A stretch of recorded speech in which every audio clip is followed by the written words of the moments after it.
Pampahaba raw ng buhay ang gulay, kaya naman isinusulong ito ng mismo mga doktor. Maganda na sa kalusugan, suwak pa sa panlasa. Nakatutok si Mariz Umali. Para kay Dr. Omar Arabia, dapat bigyang pansin ang kinakain hindi lang para sa pagpapapayat, kundi para na rin lumakas ang resistensya kontra sa mga sakit. At ang rekomendasyon ni Doc, vegetarian diet. Whether it is heart disease, hypertension, diabetes, or cancer. Mas marami kang tatamaan sa pag-address, sa pag-create ng solution pag naggulay. Nagtayo na rin si Doc ng veggie restaurant sa tabi ng clinic para hikayatin ng mga tao na hindi boring ang gulay. Tampok dito ang veggie sisig, curry, hindi mo mamamalayang gluten at tofu ang ginawang pamalit sa karne. Meron ding healthy fruit shake tulad ng pinaghalong katas ng lechugas at mansanas at juice na mula sa pinigang sugarcane. Yung gulay kasi, yun ang first source ng pagkain. No, and kompleto yun sa enzymes, vitamins, sa minerals, no, trace elements. Basta wag mo lang sunugin. 44 na taon ng vegetarian si Doc Arabia. 14 years old lang siya nagsimula.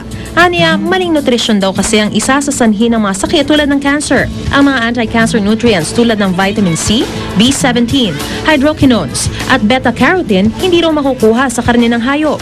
Ayon kay Chef Edward Pugia, hindi naman daw mahirap maging vegetarian sa Pilipinas. It's a lifestyle change, kumbaga. Kung gusto mong maging vegetarian, iisipin mo sa sarili mo, teka, gusto ko umpisahan maging vegetarian. Sa restaurant niya, tampok ang veggie kare-kare. Wala rin itong karne. Pati bagoong nito, walang alamang. Dahil gawa sa asukal na muscovado at black beans.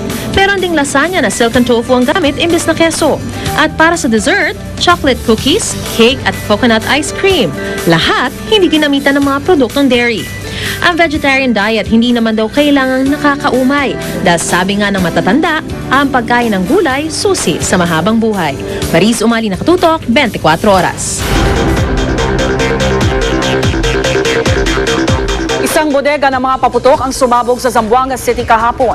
Sa kuha ni News Cooper Ricky Andahaw, kitang-kita ang apoy at makapal na usok. Nadamay rin sa sunog ang 25 bahay, pati ng isang kalapit na ospital.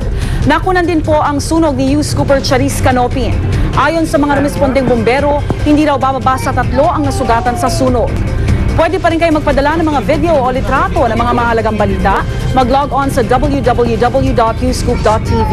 Para naman magpadala ng text o MMS, i-text ang Scoop Space, Message Space, ang inyong pangalan at address at ipadala sa 4627. At paalala lang po sa ating mga News Cooper, yun lamang po mga video at litratong pagmamay-ari nyo mismo ang ipadala sa amin. 19 na batang Philippine crocodiles o buhaya ang pinakawalan sa Isabela. Pinangunahan ito ng ambassador ng Netherlands kasamang DNR, Mabuhaya Foundation at ilang estudyante sa bayan ng San Mariano na sanktuaryo ng mga buhaya.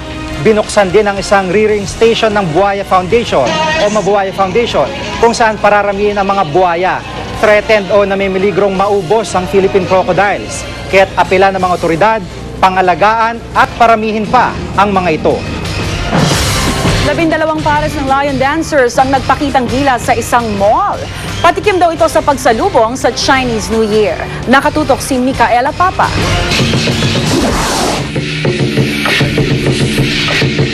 Mayroong napatalon, mayroon namang napatumbling, at may bumalanse sa bangko. Lahat sa hangad na makamit ang 35,000 pesos na premyo sa pinakaunang Metro Manila Lion Dance Competition ng Department of Tourism. Ang audience, nag-grabic dance naman.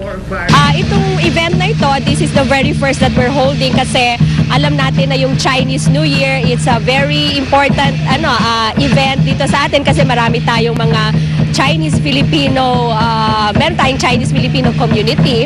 Ang leon ay simbolo ng lakas at kasaganahan. At kaya naman daw ginagawa itong lion dance ay para itaboy ang masasamang espiritu at papasukin ang swerte sa darating na taon. Di tulad ng mahabang dragon dance, ang lion dance ay ginagawa ng 2 tao lamang. Isa sa ulo, isa naman sa buntot. Pero matinding koordinasyon at pagkakaisa ng 2 mananayaw ang kailangan upang magawa ang sayaw na ito. Bagay na sumisimbolo sa pagkakaisa ng Chinese at Filipino community sa ating bansa. Nagpapatunay ito na hindi iba ang mga Chinese Filipinos, bahagi ng lipunang Pilipino. Ano masasabi mo sa lion dance? Maganda. Colorful, tas ang gagaling ng mga nagsipagsayaw. Micaela Papa. Papa Nakatutok, 24 oras. Abangan! Restaurant na inspired sa anime, nagiging paborito ng tambayan sa Cainta, Rizal. At Pinay na itinanghal na 2011 Ford Supermodel of the World. Nakikilala na sa Amerika dahil sa kakaibang ganda. Tutok lang po dito sa 24 oras.